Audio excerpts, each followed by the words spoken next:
একবার মাতা সীতা বাড়ির মধ্যে একটা থালাতে সিঁদুর নিয়ে তার থেকে এক চিলতে সিঁদুর নিয়ে মাথায় দিচ্ছিলেন। ঠিক সেই সময় হনুমানজি বাইরে থেকে সীতামাতাকে ডাকেন।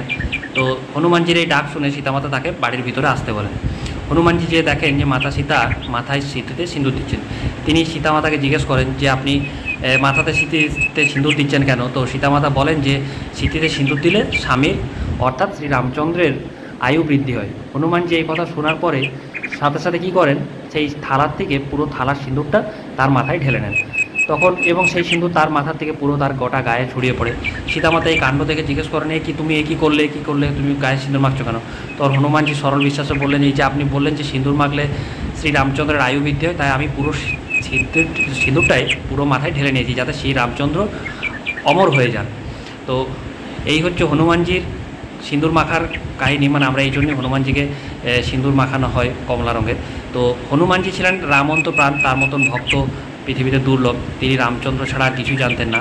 তাই ভক্তের ভগবান শ্রীরামচন্দ্রের যাতে অমর হয়ে থাকেন, তার জন্যই তিনি তার সারা শরীরে সিঁদুর মেখেছিলেন এবং সেই থেকেই হনুমানজিকে সিঁদুর মাখানো হয়।